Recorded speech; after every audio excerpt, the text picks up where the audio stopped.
There's something different about Taylor Swift. Whenever her name pops up in a conversation, in a headline, or even on a random TikTok, there's this pull. It's like gravity. Whether you're a hardcore Swiftie or just someone who's casually heard her songs, you can't fully escape the magnetism. And the crazy part is, this allure didn't happen by accident. Taylor has spent almost 2 decades in the spotlight, and she's still just as fascinating today as she was when she first strummed her guitar on a country stage. Actually, scratch that. She's even more fascinating, and that's what I want to explore with you today. What makes Taylor Swift so endlessly magnetic, and why do people just keep coming back for more? Part of her allure comes from reinvention. Taylor isn't afraid of change. In fact, she leans into it. When she first came out, she was that teenage country girl with curly hair, singing about Tim McGraw and high school love stories. Then she shifted into pop, shedding the cowboy boots for red lipstick and city lights. After that, she gave us Reputation, which was darker, edgier, dripping with snakes and revenge. And just when people thought they had her figured out, she retreated into the woods, literally, and gave us Folklore and Evermore with indie folk vibes, quiet piano, and cottagecore visuals. She makes you feel like every era is a new chapter, a new costume, a new world you get to step into with her, and people love that. Nobody wants to watch a character in a movie stay the same for hours. What keeps us hooked is evolution. Taylor understood this from the very beginning. If you change with intention, people don't leave you. They follow you into the next version of yourself. But it's not just reinvention that makes her magnetic, it's storytelling. Taylor has this insane ability to take something deeply personal and make it feel like it belongs to everyone. You listen to a song like All Too Well, and you could swear she read your diary. You hear The Archer, and suddenly you're face to face with your own insecurities. She writes with so much detail, like scarf in a drawer or dancing in the refrigerator light, that it feels like she's letting you in on a secret. And yet, at the same time, those images are vague enough that you can insert your own story into them. It's like she builds a house and leaves the door wide open for you to move in. That's why her fans feel such a personal connection. It's not just music, it's an emotional mirror. Now here's where it gets interesting. Taylor is open, but she's also private. She has mastered what I'd call strategic vulnerability. She shares enough to feel real, but not so much that you know everything. Think about it. Yes, you've read about her relationships, her heartbreaks, her friendships, her feuds, but do you really know her daily life? Do you really know who she is when the cameras are off? Not really. And that's deliberate. Taylor knows that mystery keeps people intrigued. She gives us diary-like songs, but they're curated. She chooses which parts of herself to reveal and which parts to keep behind a locked door. It's not dishonesty, it's survival. And it's also allure, because if someone gives you everything all at once, there's nothing left to wonder about. But if they give you pieces, little fragments, you'll keep coming back, hoping for more. Another thing about Taylor is her ability to take control of the narrative. When the media turned on her during the height of the drama with Kanye West and Kim Kardashian, she didn't just disappear quietly. She came back with Reputation, an era that owned the criticism and flipped it into power. She took snakes, a symbol people were using against her, and turned them into her brand for an entire era. That's the kind of power move that transforms someone from just another celebrity into a cultural icon. She doesn't just react to what people say about her, she reclaims it, repackages it, and sells it back with glitter and eyeliner. And the fans? They eat it up.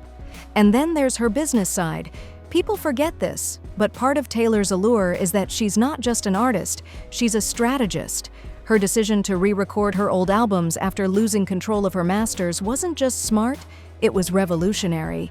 She taught a generation of fans about ownership, about standing up for your art, and she did it while giving them fresh versions of songs they already loved. It wasn't just about nostalgia, it was about empowerment. And when you see someone take back power in such a bold way, it makes them 10 times more magnetic.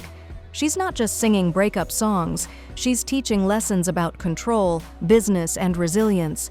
But let's not forget the aesthetics. Every Taylor Swift era comes with its own universe. The visuals of Folklore were soft, dreamy, woodland-inspired. Reputation was bold, black and red, dripping in darkness.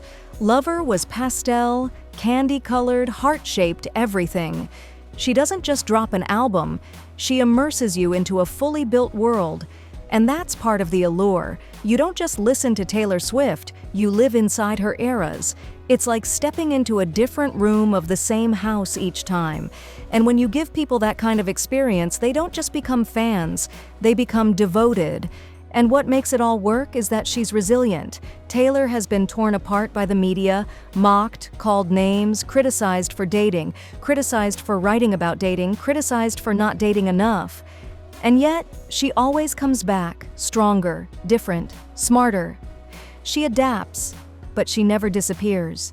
She's like that friend who you think is down and out, and suddenly they walk into the room in a brand new outfit, glowing, and you can't stop staring.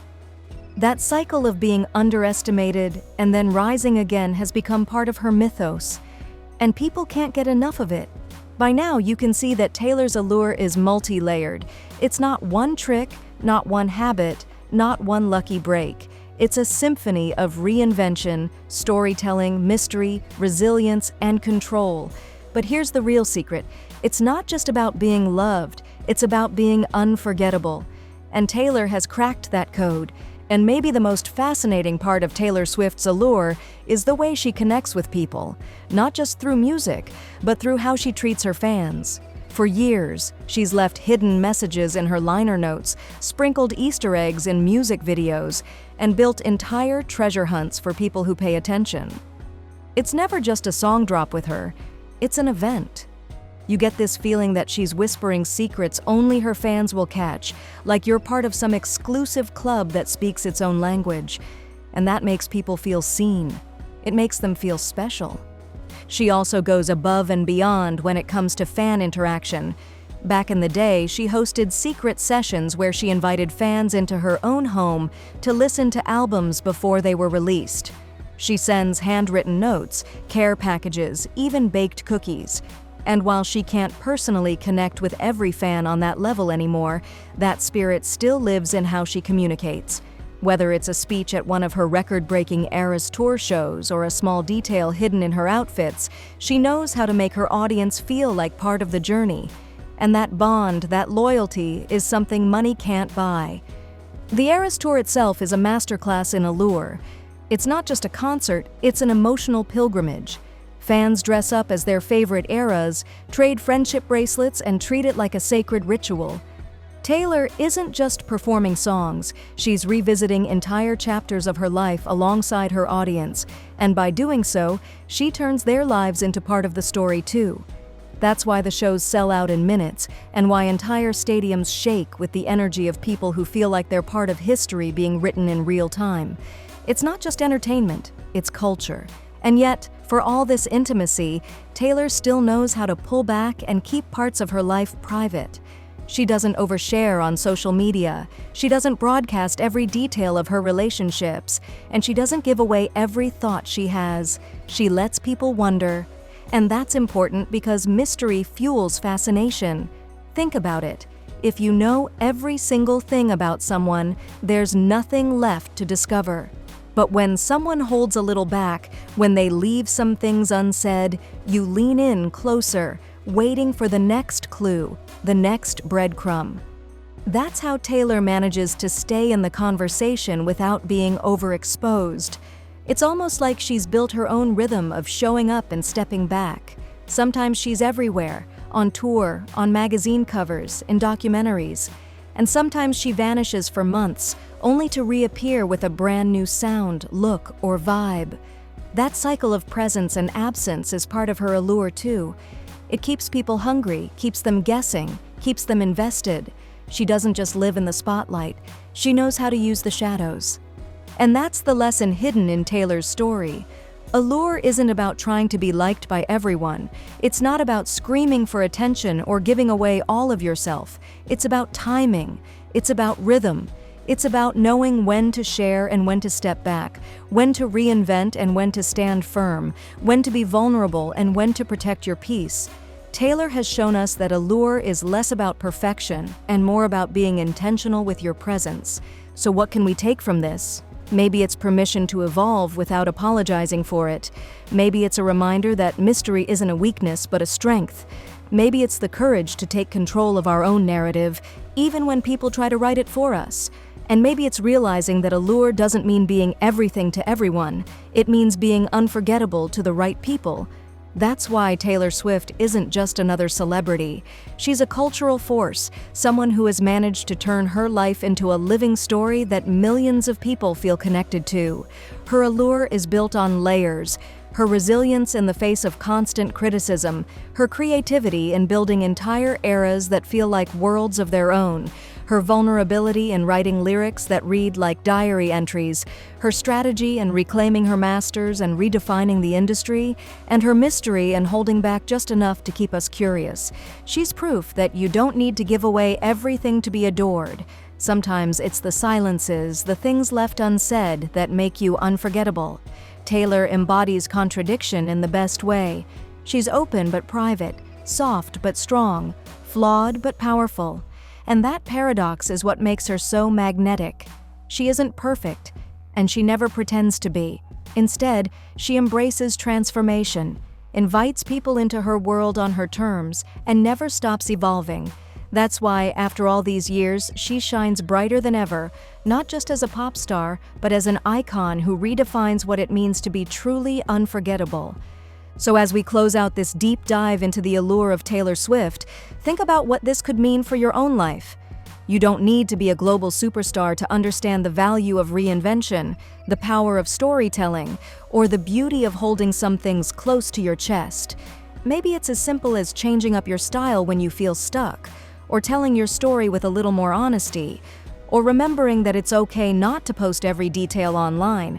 Whatever it looks like for you, just know that Allure is something you can cultivate. It's about presence, it's about intention, and above all, it's about knowing your own worth. If you enjoyed this breakdown of Taylor Swift's Allure, make sure you hit that subscribe button so you don't miss the next one. Drop a like if this gave you some insight, and let me know in the comments which part of Taylor's story resonates with you the most. I'll be reading them, and I'd love to know what you think. Until next time, stay magnetic.